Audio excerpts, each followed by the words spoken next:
Yo, what's up, guys? Oh my god. So, wait a minute. Am I on the right thing? Oh my god. Let me reload this because I don't think I'm on the right thing. Let me reload it. Alright, alright. Oh my god. Anyways, I've been struggling out here. So, I've been trying to develop a new strategy that's gonna give me like 6% a month. I like watch mad videos and I think I developed like three different strategies or approach to trading, and I'm trying to find one that will give me consistent returns a month. So I've been like testing it out, and like it's not going so good. So my original strategy had at least a 50% win rate, and this one has like a really low win rate. I mean, I'm still positive, I guess, but like it's not as good as my last one.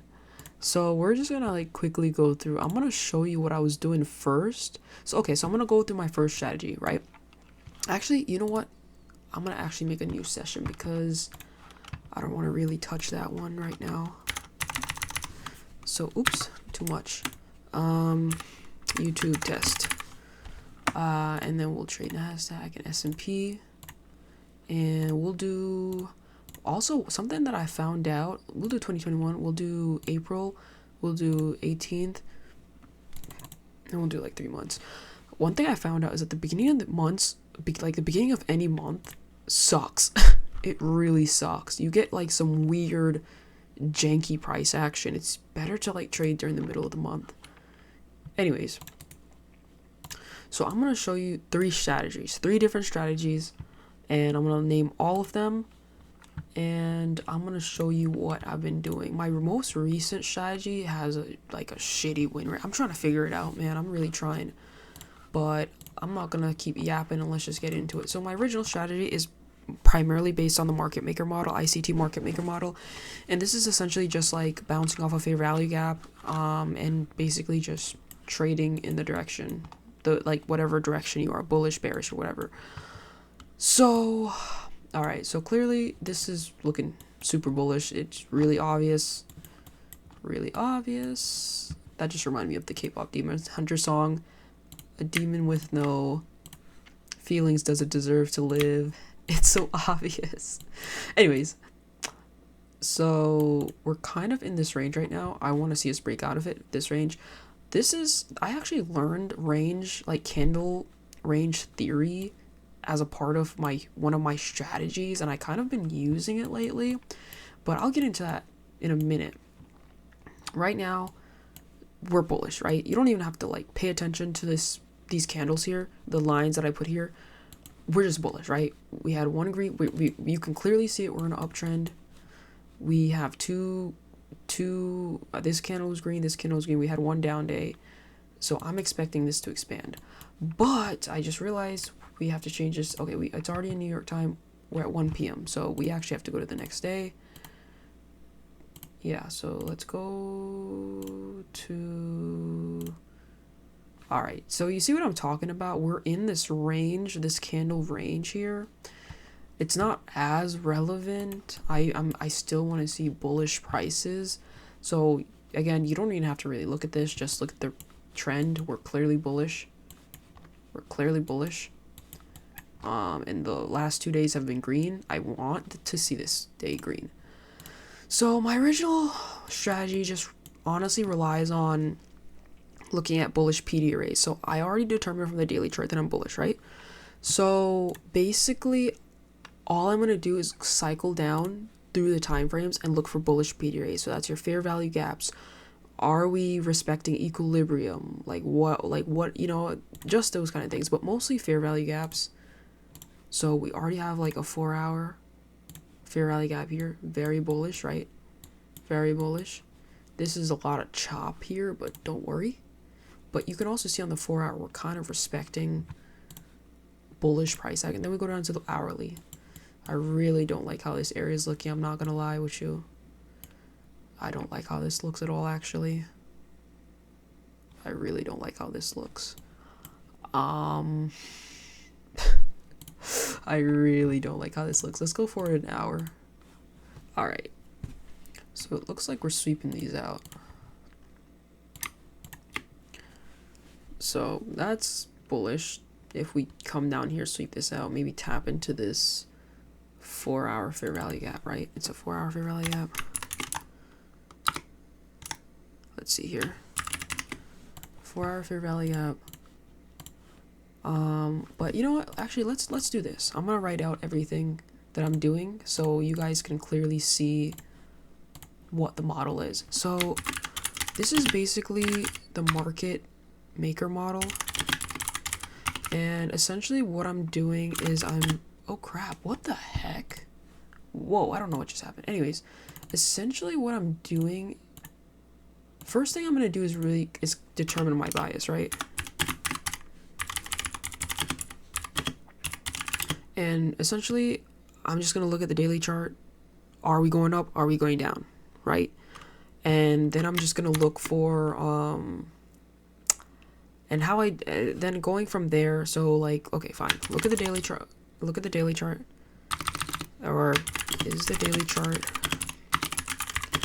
going up or down? If it's going down, we're bearish. If it's going up, we're bullish, right? So that's the first thing. But in addition to that, right? So like we're going to essentially we're going to cycle through the time frames. So cycle through time frames and find bullish PD arrays,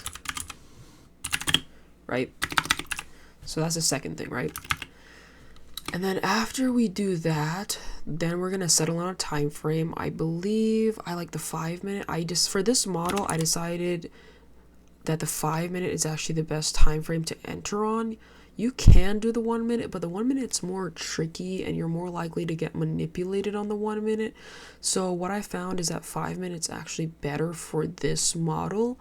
And you're less likely to get manipulated. So I like 5 minutes. So basically after you determine that, you'll settle on like the 5-minute chart, right? So then go to, actually before that, ideally I want to be near or in a 1-hour fair value gaps or a 30-minute fair value gap or a 50-minute fair value gap. It really depends, but some type of bullish fair value gap. I think the higher the time frame, the more likely the trade is likely to work out. So I like to say at least I prefer to trust 30-minute and 1-hour fair value gaps, but you can use a 5-minute. It really just depends, to be honest. So preferably when you go down to the 5-minute, I want to be in a fair value gap, right? Or near a fair value gap coming into the 9:30 open. So preferably I want to be in or near a 1-hour, 30-minute fair value gap. Not really so much 4 hours, because we're going off, we don't know how long we're going to be in that 4-hour fair value gap. So I don't prefer to be in a 4-hour fair value gap. And you're probably like, well, we're here. I don't know if we're going to get there though. That's the thing. And quite frankly, we can bounce off of a 4-hour fair value gap, but you know what? It doesn't really matter. It doesn't really matter. Any fair value gap. Preferably I want to be in or near a fair value gap. But I do think the higher the time frame, the better. And by high time, but I think the sweet spot is like an hourly or 30-minute. But I think once you gain more experience doing this, then you'll be able to like know what fair value gap works best. So preferably I want to be in or near I'm going to say high time frame fair value gap. High time frame fair value gap, right? All right. So then coming into 9:30 open,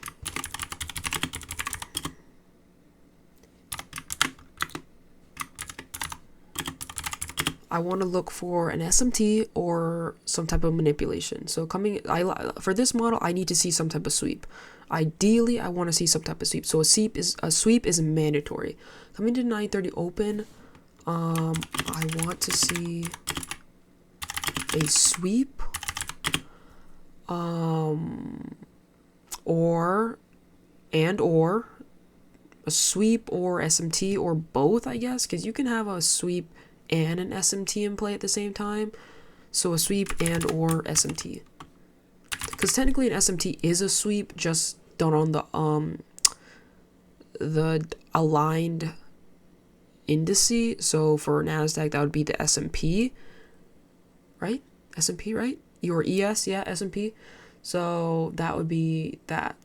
So coming into 9:30 open, I want to see a sweep and SMT and or SMT. And or SMT. And then after that, in terms of my entries, I use change in state, an inverse fair value gap, or OTE. So after we have a after we have an SMT or a sweep, I want to then look for on the 5-minute. These are my entry models. These are entry models. Then look for an entry model. And the entry models are, for this model anyways, a inverse fair value gap, inverse fair value gap. You can also use a fair value gap. I prefer inverse fair value gaps. I think these are just the most reliable ones. Change in state of delivery, inverse fair value gap, change in state of delivery, and OTE. I think when I haven't been working on this strategy lately because I've been trying to develop a strategy that allows me to make 6% or more a month, because I've seen it done. And ABCD, and yeah, so I haven't really been trading this. But when I was trading it or working on this strategy, my actual favorite entry model turned out to be OTE. I really like OTE. I think out of all of these, honestly, I like all of them. Inverse fair value gaps slap. Change in state of delivery is great, but sometimes the inverse fair value gap can give you a better entry, and OTE is awesome as well. OTE is definitely really good if you're following a trend. It's really good. And I would say my least favorite is a fair value gap for this kind of model. But you can still enter on fair value gaps. I just think it depends, because sometimes you can get really deep retracements, or sometimes the fair value gap is just up so high that you're gonna be under potentially a lot of drawdown. But like, if you guys decide to use this, then you can like determine what works best for you. I personally think an inverse fair value gap, OTE, or change in state of delivery are the best. But you just gotta have to get the experience to determine which one you like in terms of, what you're willing to risk and so on and so forth. So that's basically how this strategy works. Anyways, after all that, because I've been yapping, I'm not gonna lie, I really don't like how this looks here. So I'm actually gonna go forward in time, see if we can get more information. Okay, I like that. We got a sweep. By the way, really quick, I want to see something. I actually don't like to use this. Okay. I'm looking at, I'm not going to even say it because that's a whole other thing and you guys are going to get confused. Yeah, but just looking at Asian session and London session, I don't like this. Let me bring up ES. See what ES is looking. Okay, whoa, that's interesting. We are way closer to Asia and London than on NASDAQ. NASDAQ is dropping a lot. Okay, I don't really know what to make of this then. This is weird. I would say this is giving very bearish. So potentially we might not take a trade. I don't like this, how this is looking. We did sweep this liquidity here. So we could technically bounce off of this, but we just got an inverse fair value gap. The only issue with this is that this is kind of risky. Do we have an SMT at least? I mean, NASDAQ took Asia and S&P didn't. I don't like, I'm going to, yeah, I don't, okay. I don't like, okay, you see this? This is a fair value gap. We did get a change in state of delivery, and we have a fair value gap, and we have an inverse fair value gap. My problem is that this fair value gap is way too big. I'm not willing to put on that kind of risk. I don't like that. But what you probably could do is actually outline this 50-minute fair value gap. And then, but before that, I want to determine some targets. We could aim for London and Asia high, because we technically haven't taken them out on ES yet. So I think that's a probable target. If we go back to the hourly, yeah, yeah. The only logical targets are these. Okay. So I would say maybe I would probably like, because it's only 9:41. So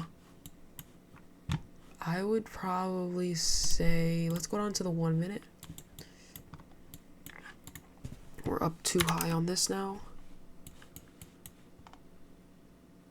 Okay. So I'm gonna, what am I on? Okay, I know I said to ideally you want to be on the 5 minute, but because the risk of that fair value gap is too large, now I'm gonna go down to the 1 minute to see if I can get an entry from this 5 minute fair value gap. So let's see. It's only 9:42. So usually you want to wait like 15 to 30 minutes before you take a trade after the New York Open. So like if it's 9:30, typically you want to wait until 9:45 before you put a trade on, because the market can like manipulate you if you take a trade really early. So best practice is just to wait until 9:45, 9:50 because I think that's the 9 o'clock macro. So the last 10 minutes before the last 10 minutes of the 9 o'clock hour, I guess, and it's like the last 10 minutes before it turns 10. So typically you want to take a trade at 9:40, between 9:45 starting at 9. You want to start looking for a trade at 9, starting at 9:45 essentially. Sometimes it's best to wait, and some people kind of just wait until 10. It really just depends. All right, so let's go down to 1 minute and see what this is doing. So this is, we're having some, okay, we had a sweep. I like that. Okay. We're just getting a bunch of chop right now. Okay. It's really, it's pretty, it's about to turn 10, so let's see. I don't like how this is a lot of, these are relatively close. I don't like, okay, see? Yeah, you don't want to, yeah, basically, because this was generating liquidity as it was going up, and these are relatively close. I didn't like that. We just took those out. Okay, we disrespected that 5 minute fair value gap. I don't like that. I don't think we're gonna get a trade today. We just came into that 4 hour fair value gap. We disrespected this. Let's go back up to the 5 minute. I'm gonna start going from 5 minute because we just disrespected that 5 minute fair value gap. It's still relatively early. We could get a bounce off of this. I want to remain bullish, but it looks like this is starting to, it looks like the move is probably bearish. So it's probably just best to stay on the 5 minute for now. So now we're coming back into this. Are we still in the 1 minute? Okay, no, we're not. So now we're coming back into this bearish fair value gap. We're probably, unless we disrespect, yeah, I don't think we're going to take a trade from this. We just disrespected this. The issue is that it's already 11, and then we have all these, we have this inverse fair value gap and all this bearish PD raise. I think I'm just gonna go to the next day, which kind of sucks because we did all that analysis for nothing essentially. So what ended up happening is it looked like it went down. So we want to remain bullish, so we don't have a trade. the good thing about this strategy compared to my other strategies is that it really keeps you out of taking bad trades. Because my new strategy, I've been taking so many trades and they're like not good. Like, they're not good trades. And the win rate's low, so I might have to go back to the drawing board. I have to say this is probably my best strategy. This is my best approach to trading. I just don't know how to get the win rate up. Anyways, we're in a new day. We're at 9 o'clock. We're still in this range here. So I feel like this is the draw, actually. We might be bearish now. So let's get rid of this. I kind of want to like show you guys a trade using this strategy. So we're just going to outline all the bearish PD areas. We have this bearish fair value gap here. This is a 4-hour fair value gap. So that's that. Then we're going to go to 1 hour. And we're in a 1 hour fair value gap. So remember how I said I ideally want to be in a 1 hour fair value gap? I like that. Also, another thing is that we actually have London manipulated Asia. I like that.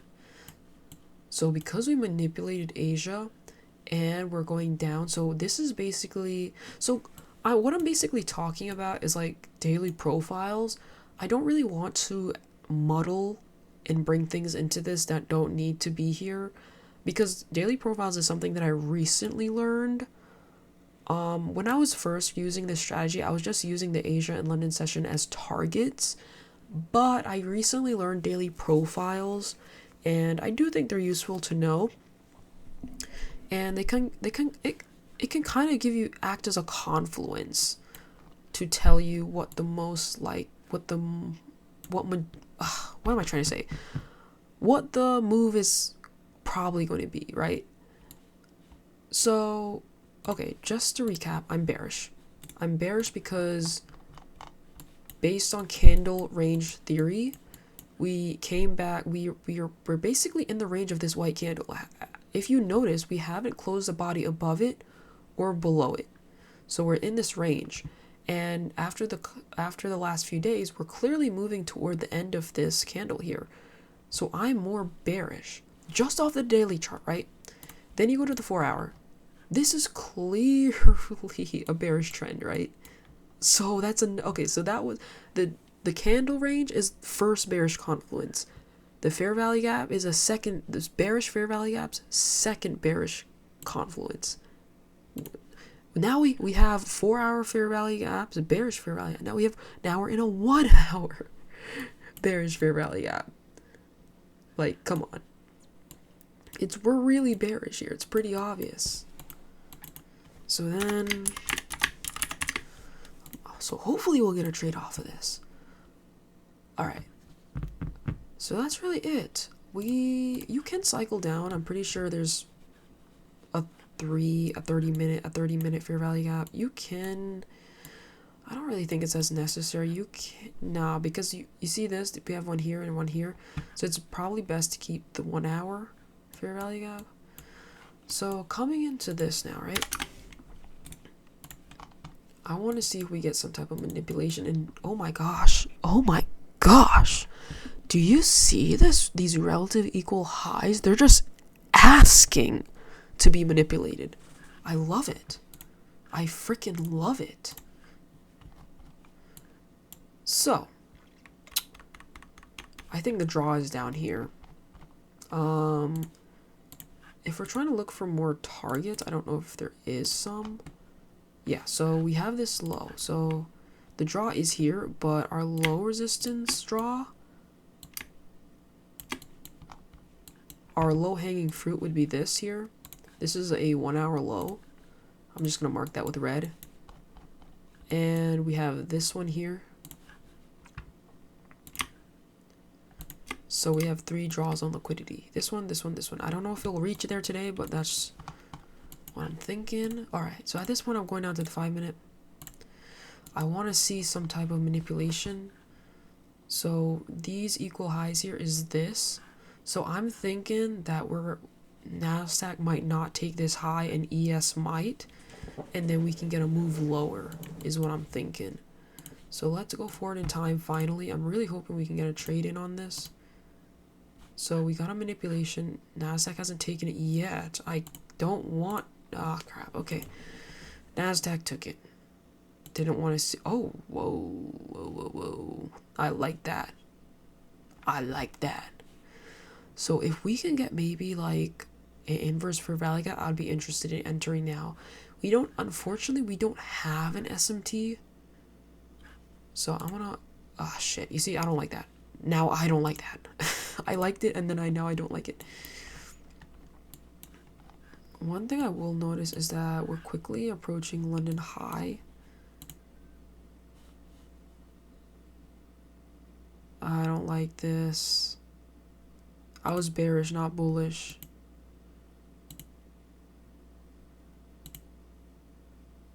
I don't think this is a good idea anymore. S&P did not go up. We actually have not an SMT. There is a fair value gap here, but we haven't had a good...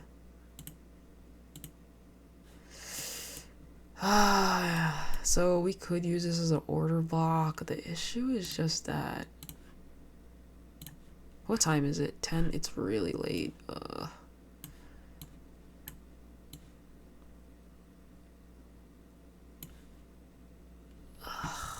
I don't know if I like this. I'm gonna place it. I want to put it on real low risk, like maybe like this much.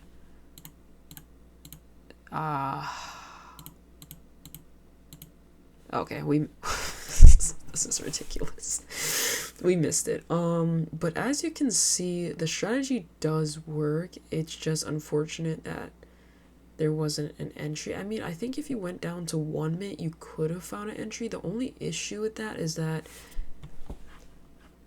there wasn't an SMT put in, and at this point, it would be very, very hard to like determine when this move is actually going to go lower.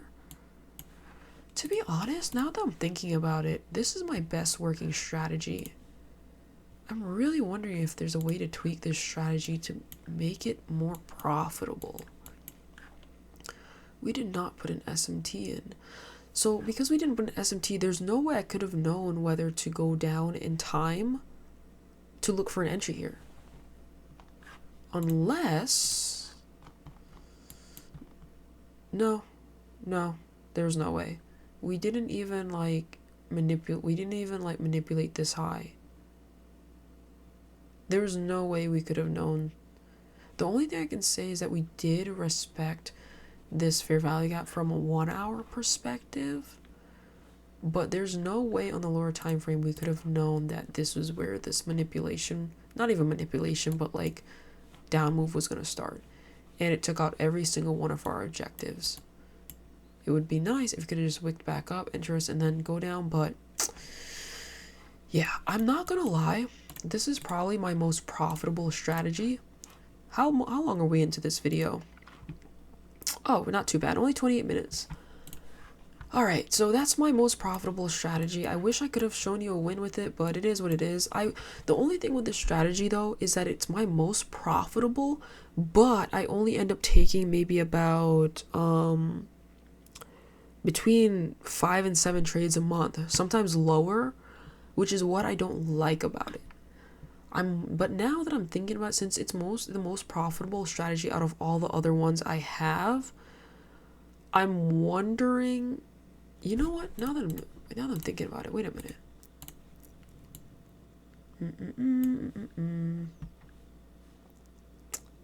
Yeah, no. Change in state would have been here. I mean, if you had the foresight, you probably could have used OTE here. Never mind, it wouldn't have given you an entry. It wouldn't have given you an entry.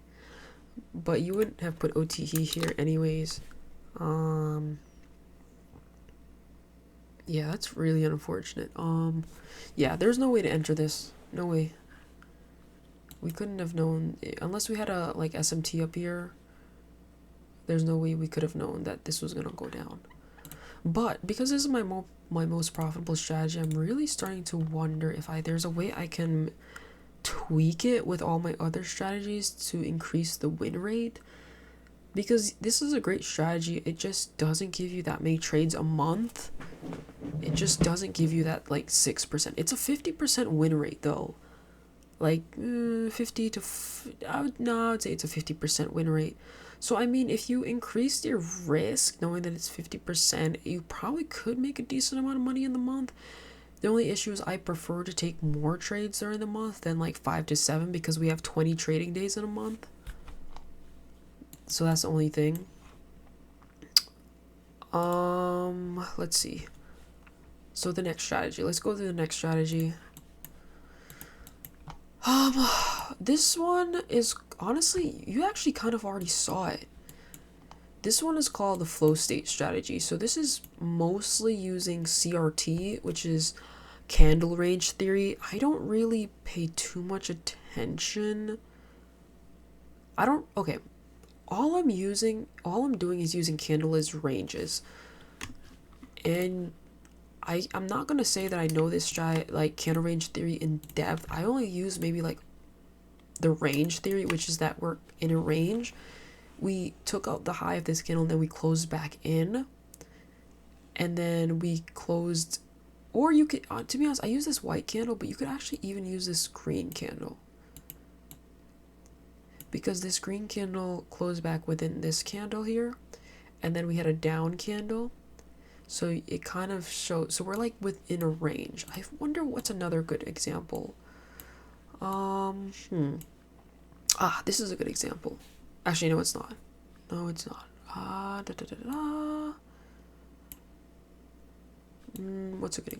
good example? I like using down candles. Okay, here we go. This is actually a good example. You see this candle here? This candle took out the low and then closed back within the range of this candle. So when this happens, you can probably infer that we're going to take out the other end. And obviously you have to, cycle through the time frames and just find confluences that support that bias or PDRAs that support that bias. So you don't want to just mark out a range and be automatically like, oh, it's going to go there. No. You want to find evidence to support your bias. I'm not going to lie. I want to show you that we're in this 1 hour. We're coming into this 1 hour fair value gap. So if we're talking about ranges, right? Unfortunately, we don't have a 4 hour one, not really. So I can't really say anything there. Let's go to the next day.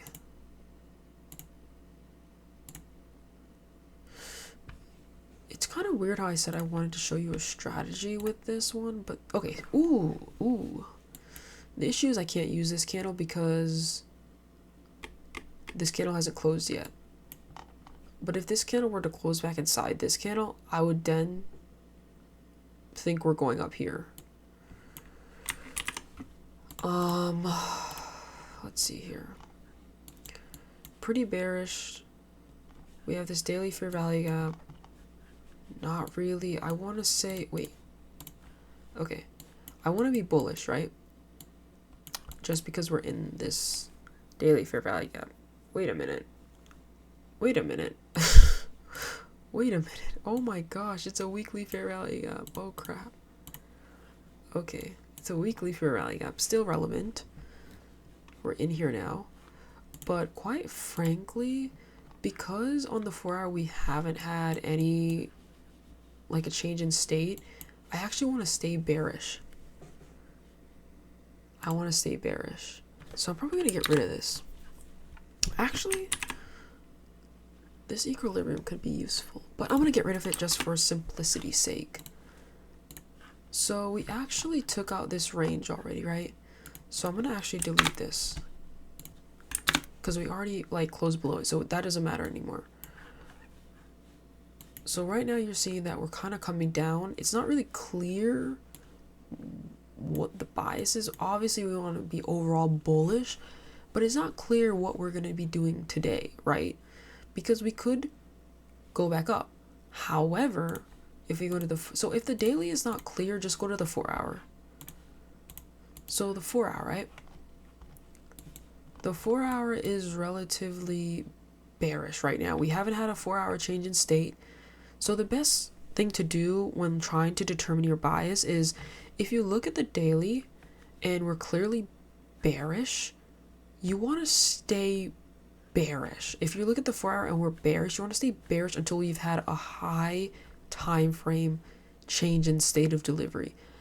So change in state of delivery would be kind of like this. Like we closed above this. So this would be, obviously some displacement would be better, but like, what's a good example? Like here, we took out liquidity and we closed above this change in state. There's these double down close candles. So this would be a change in state of delivery. And then as you can see, price respects this and continues up, right? So this is what we're looking for on the 4 hour. We don't have anything like that on the 4 hour yet. So I want to remain bearish. And we don't have any bearish PDRAs on the 4 hour. It looks like we actually have a 1 hour kind of change in the state situation.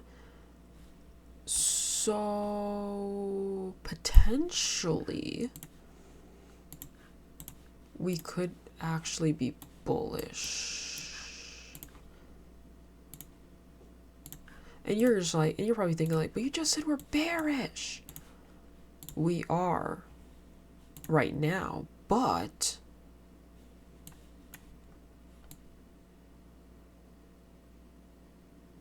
we don't have any bearish PD arrays keeping us lower. We don't have any, like, you know what I mean?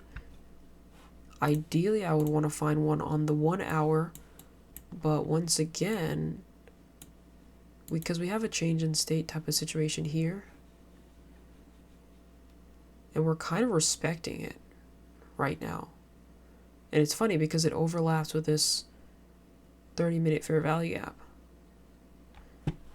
So I think we might want to be bullish because we actually have a 1 hour change in state. And actually the daily profile, London kind of consolidated. So I'm thinking we might get like a New York manipulation into a continuation. That's what the daily profile is looking like right now. So I'm gonna actually go forward an hour.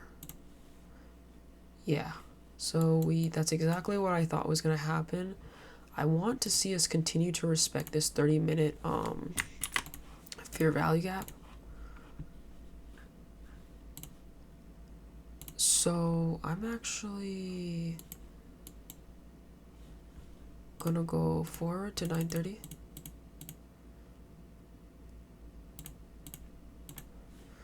And we just got a change in state of delivery. Wow.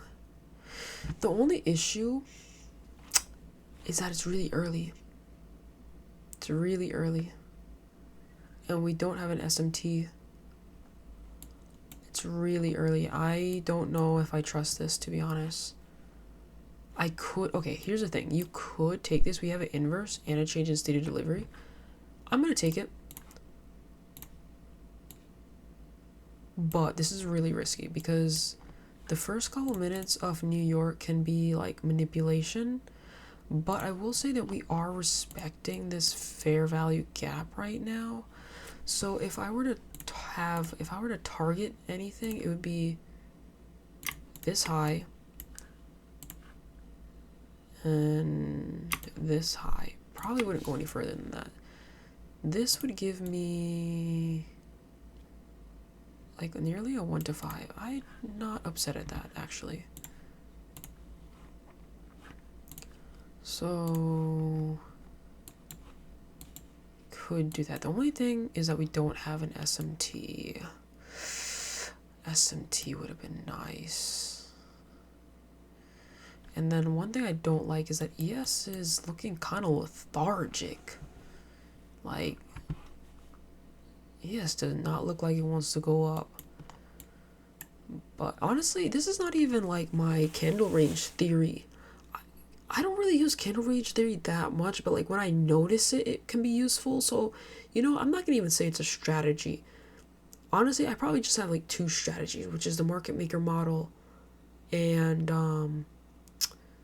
I wouldn't even say this is the market maker model if I'm being honest with you. It's based on the market maker model by respecting fair value gaps, but it's really just like looking at the supporting PD array to support your bias. I'm gonna actually, oh, it's so early. I don't know if I want to take this trade. You can though, that's the thing. Let's say 1%.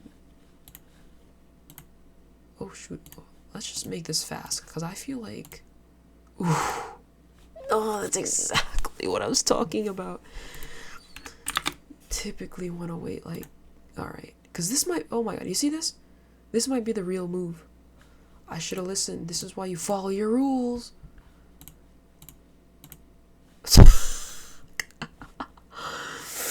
You can't make this shit up. I had see, this is why you don't freaking see. Now ES wants to go up. Now ES wants to go up. So I'm gonna try this again.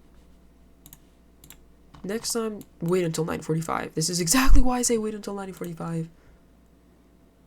I'm gonna actually risk a lot because I think this might work out. Whoa, 10 minutes. No, no, no, no, no, no! I'm sorry. Crap. Okay, so what you can do now actually,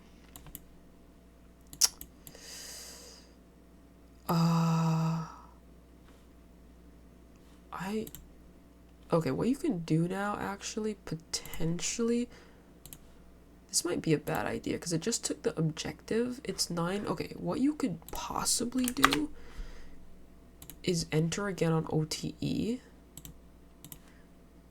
It's still early, so it could still respect it. The only issue is that this already took, whoa.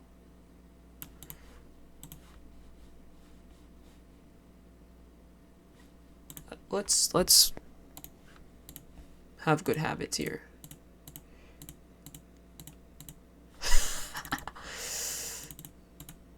There we go. Oh, okay, we got it back. We got it back. Oh my god. Did you guys just see what happened? Oh my frick. Entered early. Please, please listen. Do not, just don't enter before 9:45. Do not do it. Do not do it. And then it never came back to give me an entry, so I just entered on OTE on the retrace of this bullish price like here, and it respected it and then went up. I generally think this is my best freaking strategy. Like, it has a 50% win rate. I might have to come back to this because the strategy that I was developing is actually like not and this strategy is pretty straightforward. It's pretty freaking straightforward.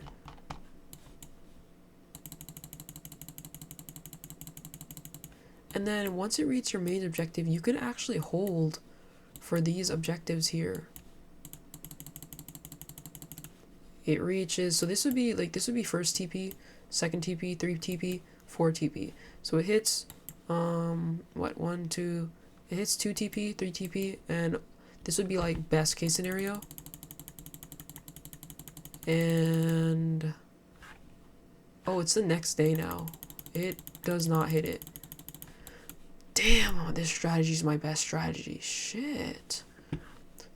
You guys are probably like, why are you so amazed? Because my new strategy sucks ass. God, like, what? Bro, we're in the green. We already made 1%. Like, come on, this strategy is amazing. Just follow what I told you. If you have any questions, let me know. I will clarify anything because Sometimes what's easy to me may not make any freaking sense to somebody else. Anyways, next strategy. This strategy is kind of balls. I don't know how to make my original strategy better. I generally don't know how to do it. All right. So honestly, I'm not going to even front with you. This strategy is from this guy named TJR Trades. And I wanted to like learn his strategy because I realized that he got money, bro. And I think his win rate is pretty high. I don't know, it might be about 50% too, I don't know.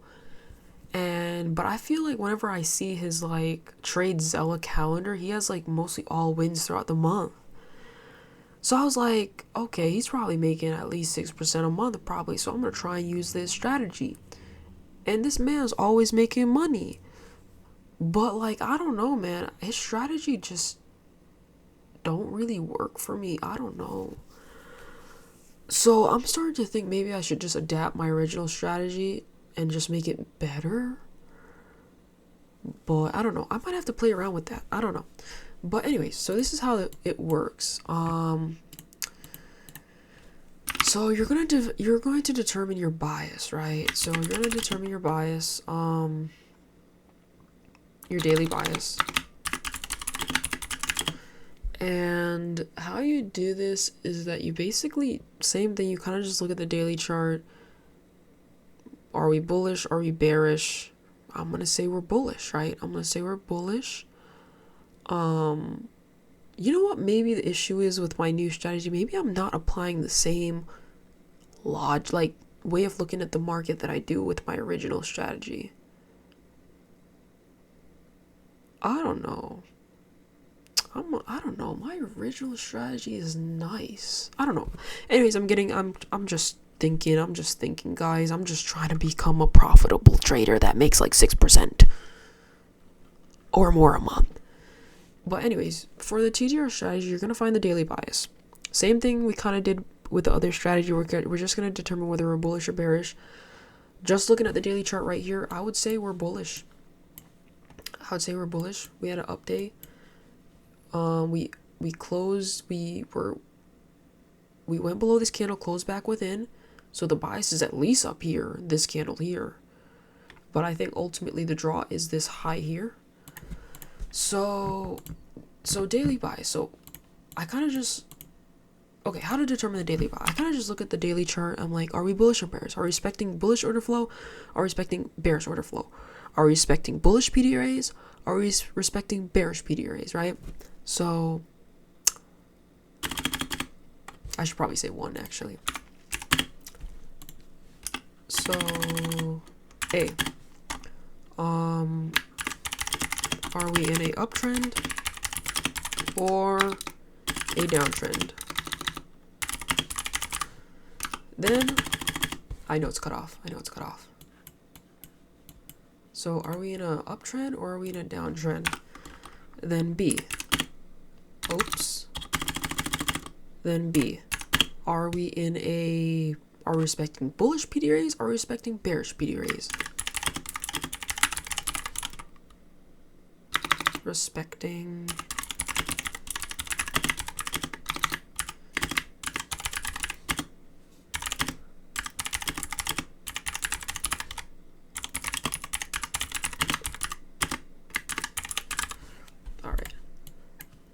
okay, so are we in an uptrend or downtrend? Are we respecting bullish PDRAs or are we respecting bearish PDRAs? And another one that I really like to look at, which I've actually I've started doing with my new strategy, but you could even use this with the one I just showed you, the market maker one primarily, is to go to the 15. Look at, what the frick? Where are we? Crap. Never mind. We have to go to the next day. All right, now we're in the next day. Gosh. Is to look at what happened in London and what happened in Asia. Right off the bat, I'm not going to lie with you. I don't like what I'm seeing. I don't like what we're seeing. London consolidated. So, actually, never mind. Maybe I do like what I see. Because if London consolidated, usually we want to see a New York manipulation. So like a sweep of sell side and then a reversal. So the daily profile would be a London consolidation, New York manipulation / reversal. And I didn't like what I saw in NASDAQ because NASDAQ kind of, yeah, we consolidated in London, but we're kind of low. But I like the fact that S&P is relatively close to London section. And what are we doing as we're coming down? We're generating liquidity. I like that. So we can manipulate and then target all of this low resistance liquidity. So I actually like that. So that's actually very bullish. I like that. So where's my text? Oh my god, I lost it. Yo, it's up high as hell. So next thing, so all of this is supporting bullish bias right now, which is freaking amazing. Shit. Anyway, so see, look at the daily profile. Look at the daily profile.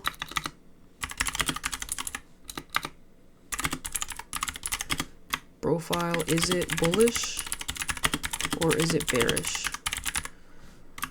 So that's how you determine the daily bias. And yeah, this is honestly it. This is all you really need to determine the daily bias. You can even use like candle range theory as well. I like the fact that we closed back in within this candle here and we kind of tapped above it. So you can even use candle range theory.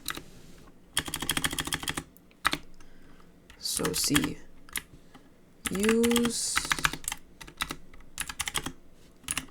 candle, oh my god, candle range theory. And honestly, candle range theory is not that tough. I really just use this one concept. There's more to candle range theory, but I just use this one concept. If you asked me to give an in-depth lesson on candle range theory, I couldn't do it. All I can tell you is if we close back in within the range of a candle, I like that. If we're bullish. If we're bearish, like for example here, if you could determine we're bearish, I like the fact that we close back in within the range of this green candle. Because that means we could be targeting the other end of that candle. That's literally all I use from candle range theory. That's literally it. But this is like so powerful. If you can master this, you can predict the market with a high level of certainty. Like literally, these are the only 4 things you need. Literally the only 4 things you need. So anyways, number 2. So TJR is method. So the next thing you want to do is you want to wait for okay, actually hold on. So daily buys, then you want to find your draw on liquidity. So then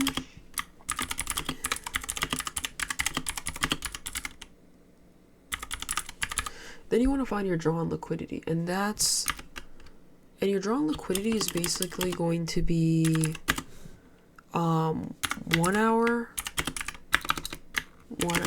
and 4 hour highs,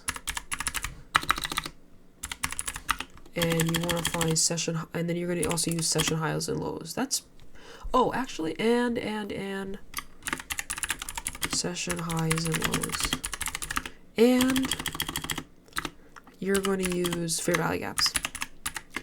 So like higher time frame fair value gaps basically. That's really it. Yeah. So basically what I mean by draw on liquidity is like if we get an entry, where are we going? Where can we target? If I'm bullish and I'm in a bullish fair value gap and I get into a trade, I want to target like session highs and lows, 1 hour and 4 highs and lows, and any opposing fair value gaps. That's literally all it is. Where are we going?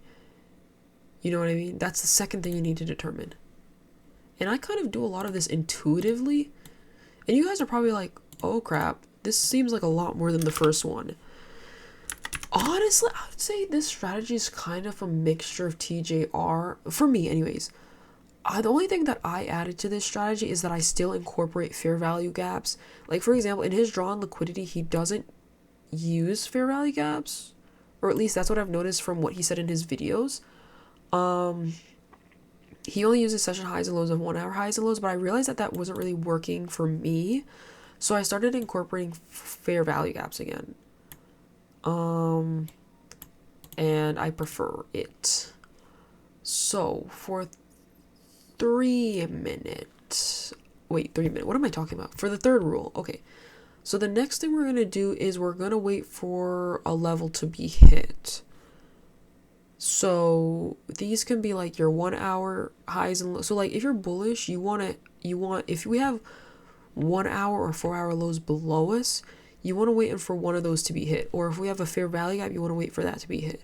So it can be a 1 hour, 4 hour low below us, or a fair value gap below or at us. And then we're going to look to trade off that, essentially, right? And then we're going to target the opposing 1 hour fair value, 1 hour and 4 hour highs, or the other highs. Oh, and then the levels that can be hit are also like session highs and lows below us. So you're probably like, wait, that's kind of confusing. Yeah. Yeah, it is. I don't know. Right now I'm trying to adapt this strategy so it works. So what I've been doing recently is not working. So I have to find a way to adapt this with my current strategy. Find a way to adapt this with the strategy that I mentioned before, so I can get like a higher win rate. I know it's possible. I just need to figure out how to do it. So, okay, so that's really it. So the next thing is wait for a level to be hit.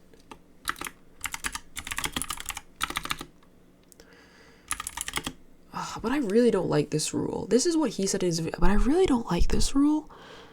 Because sometimes, I guess actually level could be... Okay, you know what? I'm gonna adapt this rule right now. Wait for a level to be hit is too vague. I'm gonna say wait for a sweep. That's better, actually. Because a liquidity sweep can be a low, a low. It can be a liquidity sweep within a fair value gap. I think that's a better way to look at it. Wait for a liquidity sweep. That's a better way to look at it. So that a liquidity sweep could be an SMT, because an SMT technically is a liquidity sweep, just maybe not on the asset that you're looking at, maybe on the correlated asset. It could also just be a general liquidity sweep by itself without an SMT, and a liquidity sweep can occur in a fair value gap, and a liquidity sweep could be an all high or low. So I think this is probably better than saying wait for a level to be hit, because what level? What does a level mean? Like, is a level a low or high? Is a level a fair value gap? Is a level, you know what I mean? So I'm gonna I think the better way to say this is wait for a liquidity sweep. So that's a better way to look at it. And then 4, we're going to look for, in all honesty, so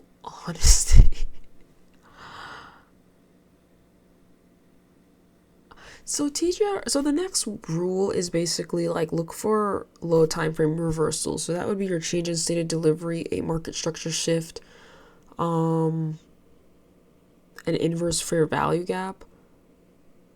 So, and then he also has 79% extension fib. I actually don't know that that reversal signal. I don't really think you need it. So I'm just gonna say look for an entry model. He calls it reversal. He calls it like a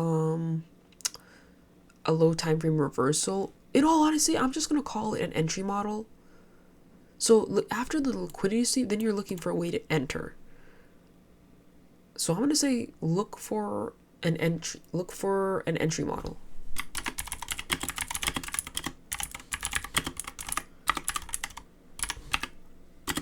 it's crazy because I'm doing this for you guys, but I actually didn't reframe his rules in a way that makes sense to me.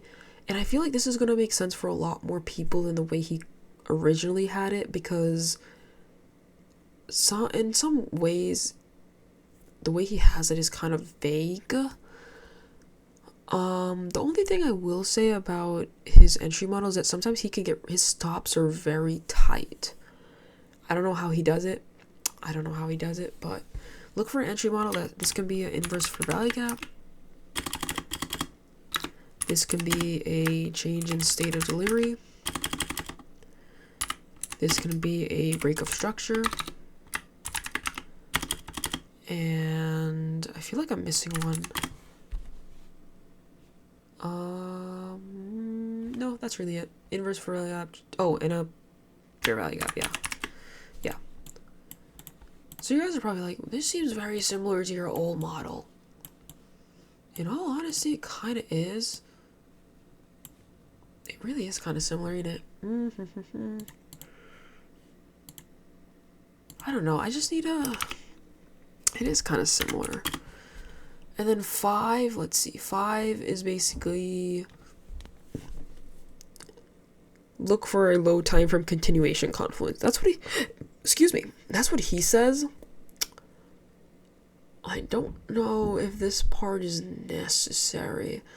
I feel like the low time frame continuation confluence is if you really want a tight entry. But I feel like skipping over this rule. I feel like this rule is good if you're trying to enter on the 1 minute time frame. But if you're trying to enter on the 5 minute time frame, like the entry models that I told you about are good enough. I don't think you need to go a step further.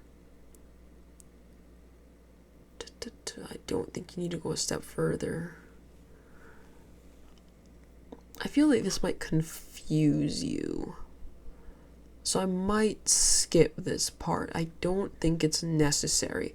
I honestly think if you want majority of your trades to work out, entering on the 5 minute is your best bet. Entering on the 1 minute is like really risky, and a lot of my trades do not work out when I take them on the 1 minute.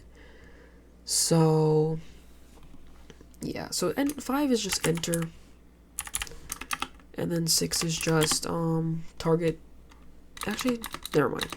I'm gonna mesh 5 and 6. Enter and target your draws on liquidity.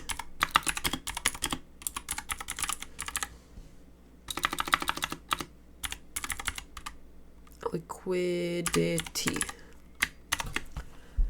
All right. That's this is so much.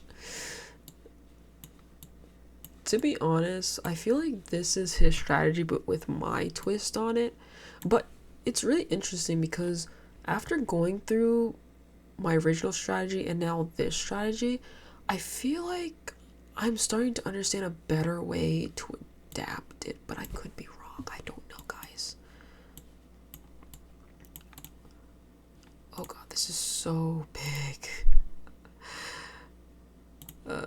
Oh crap, now it's too small. I want to take it with me as I'm like doing my analysis, but it's so big. All right, let's try to use this strategy, right? So first we're going to determine the daily bias, all right? Are we in an uptrend or downtrend? Ultimately, we're technically in an uptrend, but we want to look at where we currently are, right?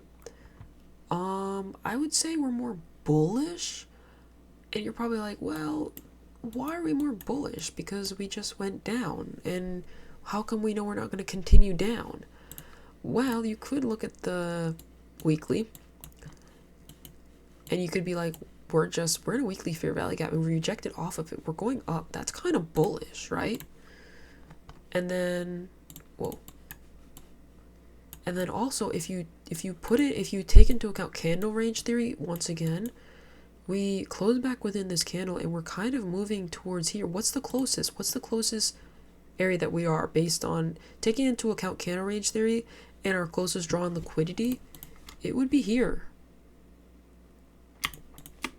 So what are our confluences so far? On the weekly, we're rejecting off of a bullish fair value gap. That's quite bullish. On the daily, we close back in the range of this candle, and if we're bullish, we want to target here. We already kind of sweep this high.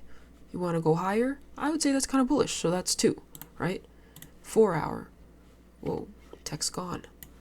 Then, are we respecting bullish PDRAs or are we respecting bearish PDRAs? So we got, are we an uptrend or downtrend? I would say uptrend, right? Are we respecting bullish PDRAs or are we respecting bearish PDRAs? I'm going to go over that. And then we already used candle range theory. So this is check. Are we an uptrend or downtrend? I would say we're in a uptrend, but we can double check that, right? Yeah, so I kind of just looked at the weekly chart. You can do that. You don't necessarily need to, but the fact that we're rejecting off of a bullish fair value gap is quite bullish. Daily, we went back in the range of that candle and we're moving upwards. The closest draw on liquidity is here. See, we already took out this 4-hour high. We're kind of rejecting it a little bit, but as you can see, we're kind of moving to the upside. Now, are we respecting bullish PDRAs? It's not really that noticeable on the 4-hour. We do have a 4-hour fair value gap. We haven't tapped into it yet. So we can't really determine this from the 4-hour, but you can see that we're technically on the buy side of the curve. If we're looking at the market, if we're taking into consideration the market maker model, we bottomed out here and we're moving back to the upside. Is there a tool that allows me to show that? I've seen some other people use a tool that gives us a curve. This? Yeah, so as you can see, we were on this side of the curve, and now, what the heck? Why does it do that? And now we're on this side of the curve. So I would say we're bullish, right? Because we're on this side of the curve now. So the fact that we have a lot of up close candles and we're on this side of the curve is giving pretty bullish, right?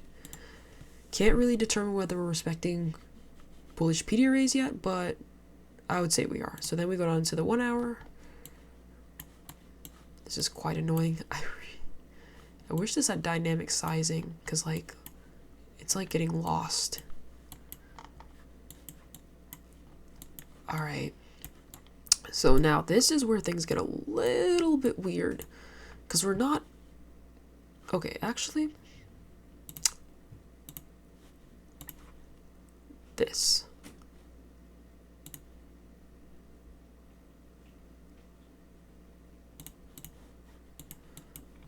Right now we are respecting this bullish PDRA. So right now we're respecting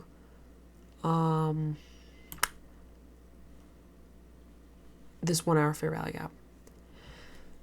I just have 2 concerns right now. I have 2 concerns, and the concerns are that we're not on the buy side of the curve. We're on the sell side of the curve right now. I don't like that. So where's my tool again? As you can see, we're making kind of, whoa, how do I we're kind of making like this shape.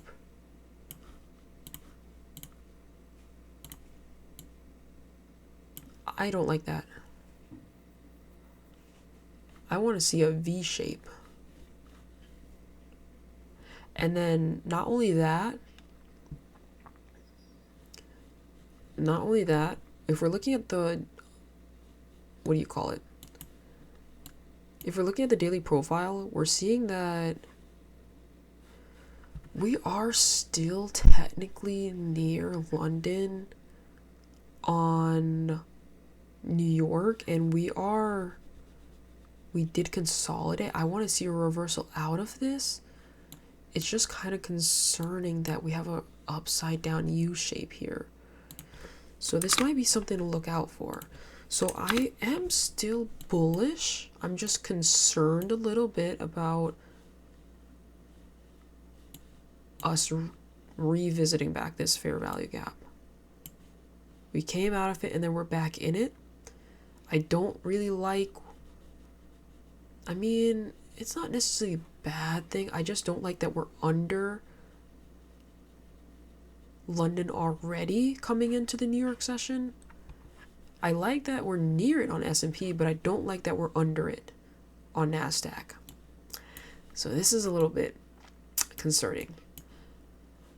But if we're looking at our bullish confluences, I would say they kind of outweigh my concerns right now. So I still want to remain bullish.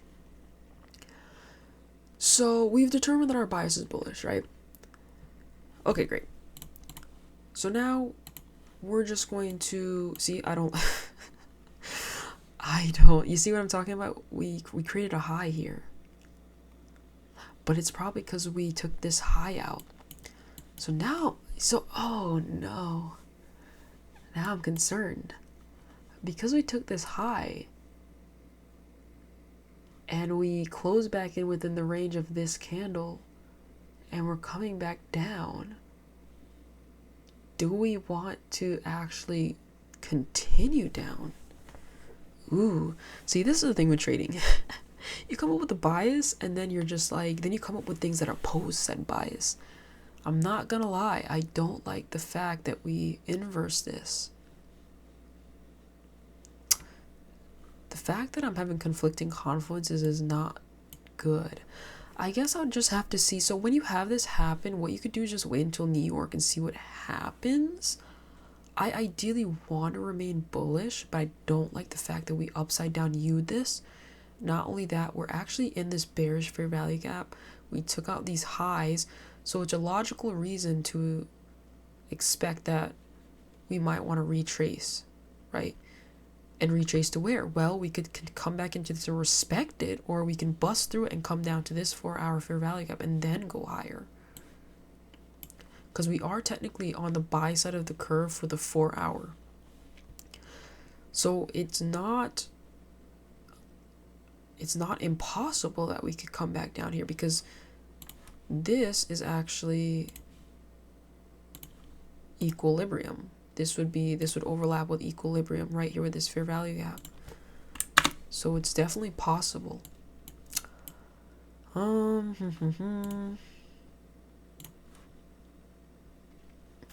Yeah, that's concerning.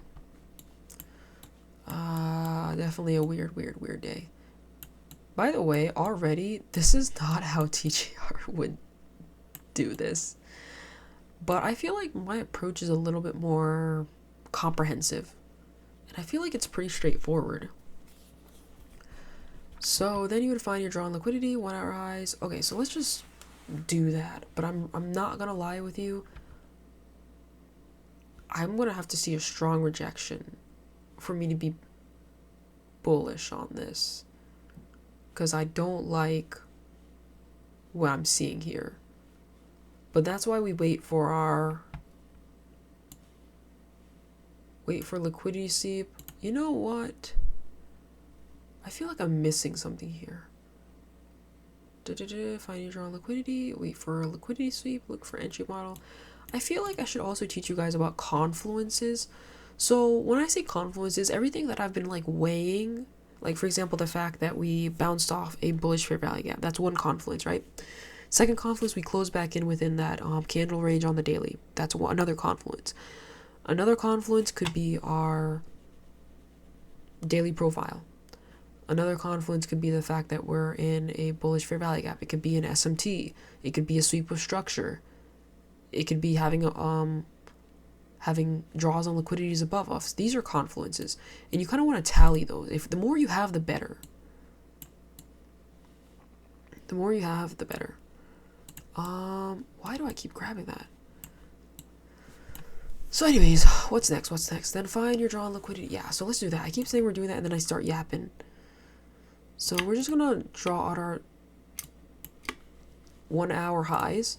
I'm gonna make this yellow because that's just what I associated 1-hour highs with. And ideally, you can put a line for these, but I realistically don't think it might get here in a day. I feel like this is the more realistic target if we do come back up. So I'm not gonna mark out anything else. But on the hourly, I would definitely mark out this low here, which just so happens to line up with Asia low. And then we also have this, because it really could come back down here.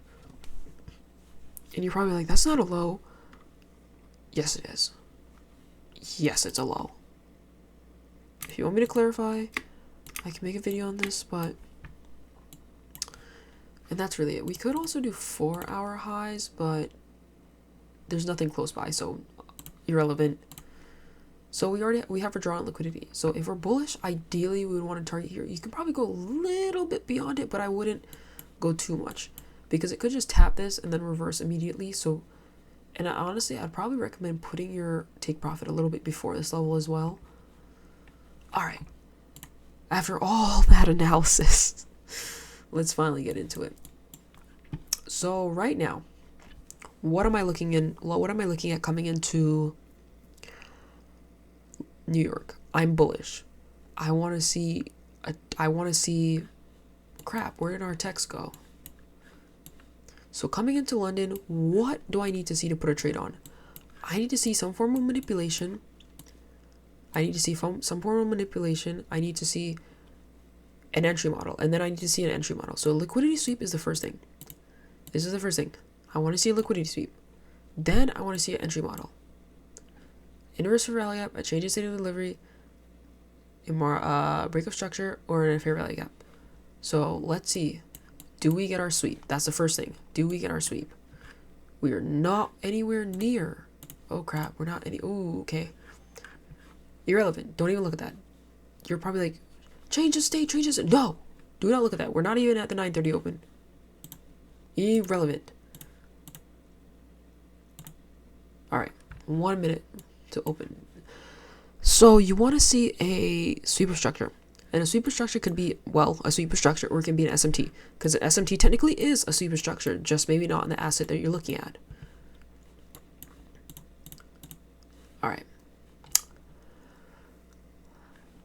So we got some type of sweep, but remember what I said, I don't like entering that. That's exactly what I'm talking about. Right now, we put in an SMT, but we want to see this 5-minute candle close and what happens. So let's just go to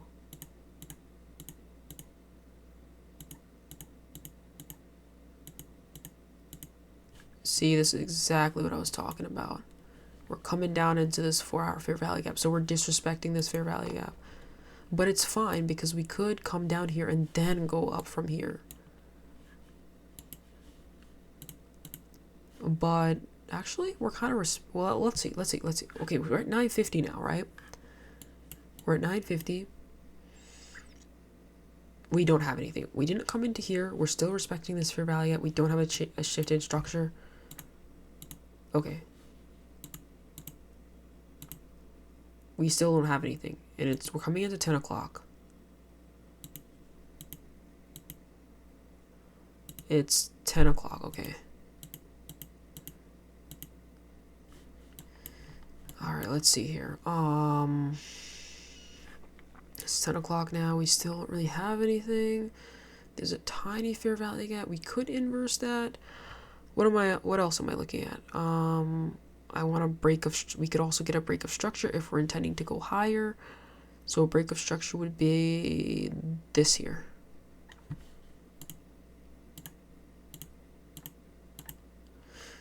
Okay. We got a break of structure. I'm going to actually set along here at this order block. Oh, maybe I should have added that to the confluences. So I'm going to actually set an entry there, and I'm going to target, yeah, just target this high, which is 2R, which is pretty good actually. So we're going to set this for, let's do 2%.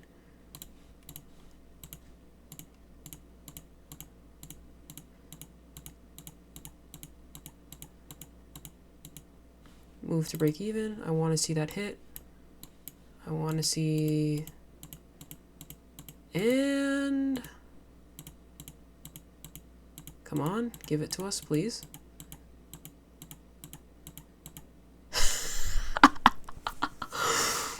Oh my god, I think I just developed my new strategy. What the fuck? This is it, guys. This is the best strategy. This is actually a really good mix of TJR and my strategy. Holy shit. Actually, I also want to add a break of order block here.